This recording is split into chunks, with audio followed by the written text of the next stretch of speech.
दाल, इमली पानी, तेल हुए बेका छान जाए बड़ा बना हुआ ताई, और आटा, चावल के आटा हुए ये बड़ा बना।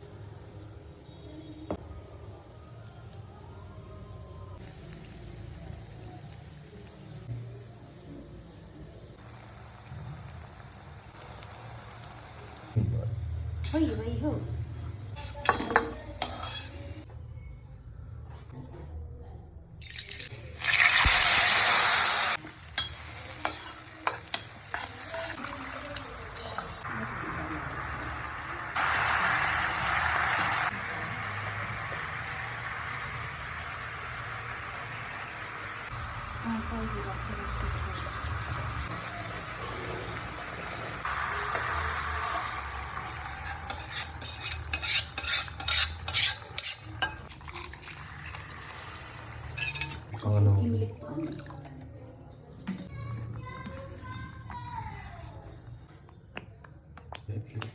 हाँ